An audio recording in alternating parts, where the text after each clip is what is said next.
Hi, I'm Gwen. I was born in 1942. That was during the World War II.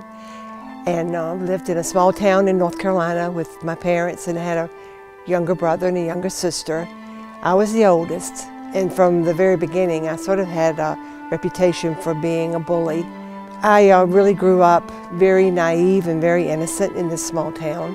I moved to Raleigh, which to me was like moving from a little town to a big city. And I wasn't there very long before I, in all my innocence, found myself pregnant. And I had a daughter, and she was put up for adoption. And God over the years has given me tremendous grace for that. Shortly after that, I moved to Richmond,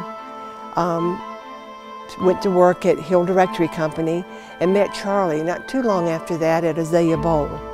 We only dated for 5 months, then we got married, and he had to go away for 6 months right after we got married, because this was during the Vietnam War. So he had to go to Fort Campbell, Kentucky. And shortly after he got back was when I got pregnant with our son, Chuck. And I was going to see a doctor like anybody would when they were pregnant. And this doctor put me on amphetamines. And I found myself very addicted to these pills. Practically lived off of them for almost 8 years. I was living a life that looked like one thing on the outside and another thing on the inside.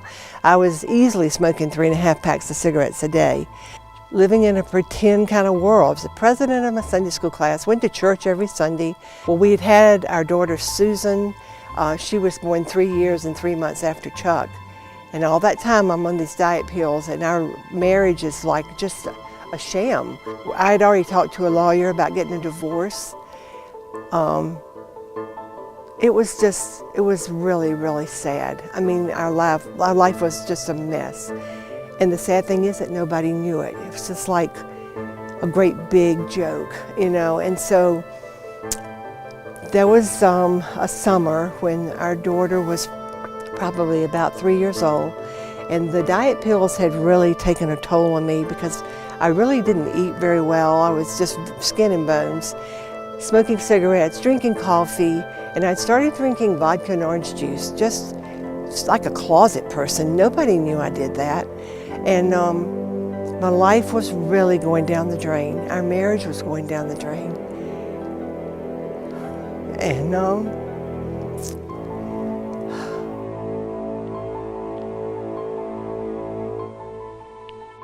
but one day, when I thought it couldn't get any worse, it was summertime, time for me to go home for 2 weeks to my parents' home in western North Carolina. But my parents had told me that something had happened different in their lives. They had gotten involved with a group of people that it was known as the charismatic movement. These were like Jesus people, people that actually just really love the Lord. Mom was a great cook, and so she cooked for these retreats that I knew I didn't belong. I didn't understand what was going on, but my heart just yearned for what they had. That night after that was all over, I sort of cornered this lady that was a speaker there for that retreat that weekend. I said, "Would you please pray for me?" And I said, "Would you pray that God would take away the desire for cigarettes?" But she prayed a prayer of deliverance, and I was set free that night. I never smoked another cigarette, I never took another diet pill, I never drank alcohol anymore, and it was a miraculous miracle of deliverance.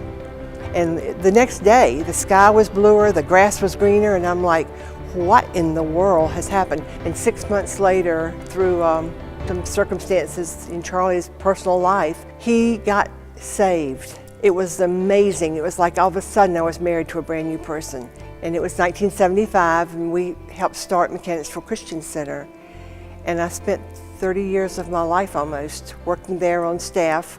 I was very blessed at Mechanicsville Christian Center to have leadership that saw that God was putting a call on my heart. And they made a way for me to walk that out. It was amazing. I became the director of urban missions, and then I met Pastor G at an outreach in Creighton Court. And that was the beginning of a lifelong friendship. I just fell in love with that man and what he was doing.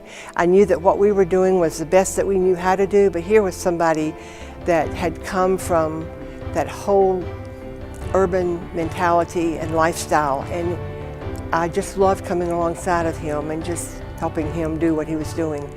And when I retired from MCC, we became a part of the Rock full-time, and absolutely can't imagine my life doing anything else but that. I just absolutely love what God is doing. Imagine staying in this moment, staying in this moment forever. It's true.